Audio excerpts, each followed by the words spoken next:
नमस्ते, मैं हूँ अर्चना ताइडे शर्मा। मैं हूँ आशीष शर्मा और आप हमें देख रहे हैं नव भारत टाइम्स ऑनलाइन पर। और नव भारत टाइम्स ऑनलाइन के सभी दर्शकों को दिवाली की बहुत बहुत शुभकामनाएं। हैप्पी दिवाली। क्या हो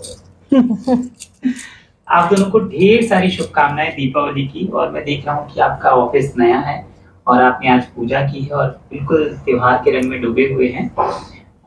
क्या कुछ तैयारी होती है, कैसे शुरुआत होती है वो? दीपावली है और सभी जानते हैं कि लक्ष्मी माँ का त्यौहार है और सभी लक्ष्मी माता की पूजा करते हैं, उनकी आराधना करते हैं, उनसे प्रार्थना करते हैं कि वो सुख शांति समृद्धि लेकर आएँ। तो उसी प्रार्थना और कामना के साथ हमने अपने इस नए ऑफिस में इस साल धनतेरस की पूजा की है।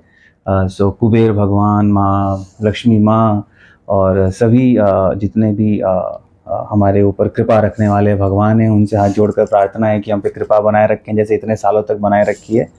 और तैयारियां तो वही बिल्कुल ट्रेडिशनल तरीके से जो पूजा की जाती है और जैसे हमारे जो फैमिली के वो इतने सालों से हैं वो आते हैं और वो पूरी इलेबोरेट पूजा करते हैं।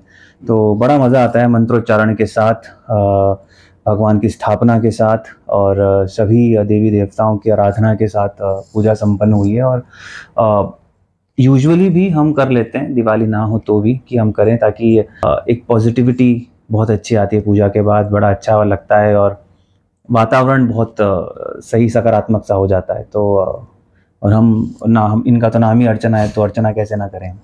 क्या बात है। और घर में क्या कुछ किचन का जो काम है वो कौन संभालता? आप ही संभालती हैं क्या? इनका कितना योगदान होता है? जी, हम दोनों संभालते हैं। खासकर अगर आप ये पूछे कि कुकिंग कौन करता है तो वो करते हैं। मैं ज़्यादा कुकिंग नहीं करती हूँ। किचन में ज़्यादा रहना आशीष को पसंद है, मुझे बिल्कुल नहीं है। तो दीपावली में क्या कुछ खास बनता है? दीपावली में हर साल दीपावली जो हमारी होती है वो जयपुर होती है। इस बार खास ये है कि एक तो हमने हमारे ऑफिस में दिवाली की पूजा और धनतेरस की पूजा रखी है, बिकॉज पहली दिवाली है ऑफिस में। और उसके अलावा हमारा जो नया शो है वो भी ऑन एयर गया है, कैश कांड। तो और एक्साइटेड है बिकॉज यही हफ्ते में बहुत कुछ हो रहा था। साथ ही साथ घर की साफ़ सफाई भी हो रही थी, क्योंकि अब घर भी हमें साफ़ सफाई करनी थी, बहुत कचरा हो चुका था। तो बहुत सारी चीजें चल रही थी, तो काफी स्पेशल दिवाली है ये। पहली बार शादी के बाद भी और पहली बार पहले दिवाली मुंबई में? नहीं, शादी तो को तो 11 साल हो गए। और हाँ। तो मुंबई में मतलब पहली बार दिवाली मनाने के ऑफिस में पहली बार ऑफिस में। मुझे लगा हर साल जयपुर चले जाते हैं बीच में। हाँ, नहीं तक अमूमन वहीं होते हैं हम। बीच में एक आध बार काम के चलते हुए, शूट के चलते हुए जा नहीं पाया था, तो फिर मम्मी पापा यहाँ पर आ गए थे। तो बट अमूमन ऐसा है कि 10 में से 11 में से आई थिंक 8 या 9 साल तो वही है। और बचपन से ही ऐसा रहा है कि दीपावली जो है वो माता पिता के साथ, घर में सभी के साथ, क्योंकि अब तो माँ बाबा जी भी वहाँ पर आ गए हैं जयपुर में। तो पहले ऐसा होता था कि हम जब छोटे थे तो मम्मी पापा के साथ में हम हमारे गाँव जाते थे, नौहर, जहाँ पे दादा दादी रहते थे। अब चूँकि माँ बाबा जी जयपुर आ गए हैं तो हम सब चले जाते हैं क्योंकि हम बाहर आ गए। सो आइडिया वो है कि इट्स ऑलवेज विद फैमिली। तो सब परिवार के साथ, माता पिता के साथ हम मनाते हैं। देखिए, आप जो एक्टर्स होते हैं वो रोल मॉडल होते हैं, बहुत सारे लोग आपको प्यार करते हैं। इस दिवाली अगर कोई संदेश देना हो अपने चाहने वालों को, दर्शकों को, फैंस को, तो क्या संदेश देंगे?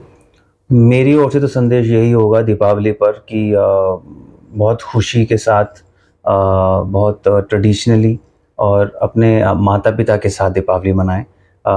साल में एक दिन ऐसा रखें, एक त्यौहार ऐसा रखें जो मेरे लिए दीपावली है। आप चुन लें, पर दीपावली एक बहुत ही आई थिंक बहुत प्रॉस्परस त्यौहार है, जहाँ पर अबंडेंस और प्रॉस्पेरिटी की प्रार्थना भी होती है और उसका आशीर्वाद भी मिलता है। तो माता पिता के साथ में बनाएं, क्योंकि माता पिता से बढ़कर आपकी प्रॉस्पेरिटी की कामना कोई नहीं कर सकता। सो आप उनका आशीर्वाद लें और पूजा अर्चना के साथ में ट्रेडिशनली करें। और एक चीज़ बस बोलना चाहूँगा कि आजकल बड़ा फैशन चल गया है कि लोग बोलते हैं कि पटाखे मत चलाइए और ये मत करिए, वो मत करिए। जो भी भाई, अच्छे से दिवाली मनाओ, बढ़िया मिठाइयाँ खाओ, घर में बने हुए दही बड़े खाओ, मूंग दाल का हलवा खाओ, है ना, और खूब पटाखे फोड़ो। क्योंकि एक दिन पटाखे फोड़ने से कुछ नहीं हो रहा। नहीं फोड़ने तो न्यू ईयर पे मत फोड़ो, है ना, क्रिसमस पे मत फोड़ो, बाकी त्योहारों पे मत फोड़ो, वहाँ बचा लो भाई, दीपावली पे जला लो क्योंकि तो जाना ही जाता है इसीलिए। तो खूब दिवाली बनाओ, त्योहार बड़ा, फुलझड़ियाँ जलाओ, अनार जलाओ, सुतली बम फोड़ो, उसी में मजा है भाई, वरना बाद में याद करोगे क्या कर रहे थे। क्रिसमस में मना करेंगे तो नाराज हो जाएंगे। अच्छा जी, हम क्रिसमस में वैसे भी पटाखे नहीं फोड़ते, हम चर्च जाते हैं। हाँ, क्रिसमस में पटाखे नहीं फोड़ते। नहीं फोड़ते, नहीं, हम इस पे चर्च फोड़ते हैं सब। जाते हैं। क्यों फोड़ते हैं पता नहीं, पर उस दिन नहीं होता पोल्यूशन, आज हो जाता है। पर इसकी आजकल बहुत चर्चा है, आपने बात रखी तो मतलब गाइडलाइन आ गई है कि हाँ। इतने से इतने बजे तक, तो पता नहीं क्यों ऐसा सारी गाइडलाइंस दिवाली पर ही आ जाती हैं।